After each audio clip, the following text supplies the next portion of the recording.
On a bright day in midsummer, I set out to Staten Island. It's a place where they brought the tangible metal carnage, a place where it's going to be laid to rest.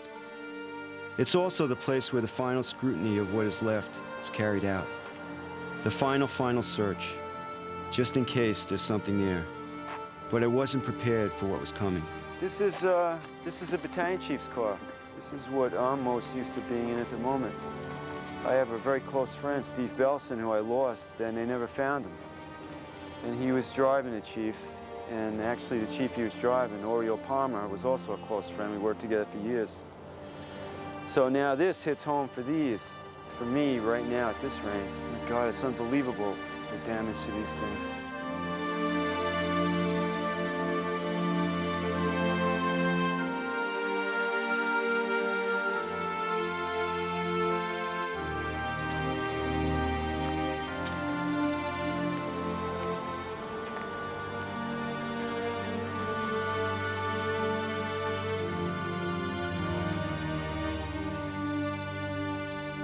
This is a fire marshal's car.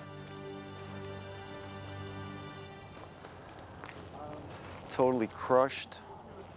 The north walkway had been leveled somewhat, not totally, but just south of that, there were the apparatus lined up against the curb, and they were crushed, and they were covered with debris, and I went down into a void to make sure it was safe for the men to go down into that void and into another void with a guy from FEMA, and he had a search cam, and at one point, he also had a dog with him too.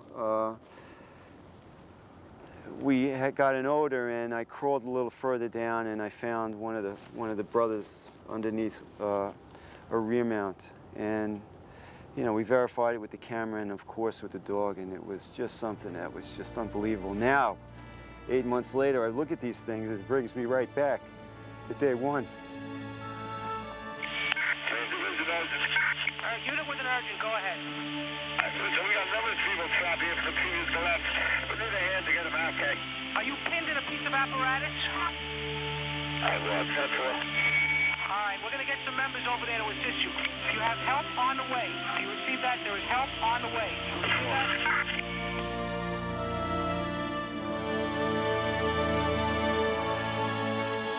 These are testimony to my friends. It's a testimony to my coworkers. Guys that have worked for me, guys I worked with. You know, I didn't know this was going to be like this, but it's horrible. It's horrible. This is the cab to the apparatus. This is the tip of the area ladder. Comes over the front of the rig. And the officer and the chauffeur and the men sit right behind it. Can you imagine getting out of your apparatus and that happening to you? These things.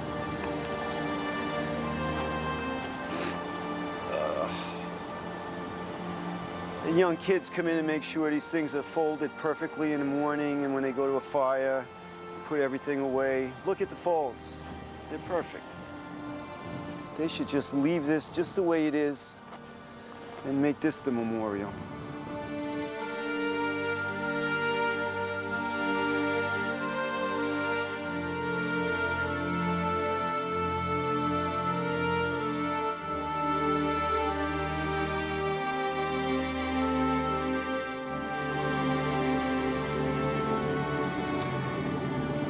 Had enough.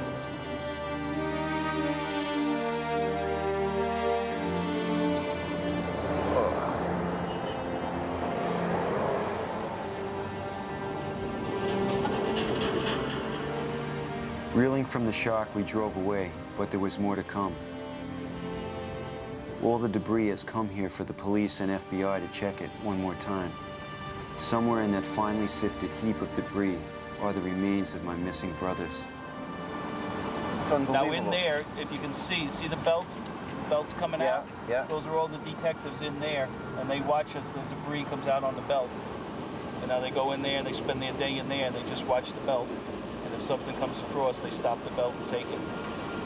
And it comes through here, then it goes through a finer sifting machine, and it comes out like that at the end.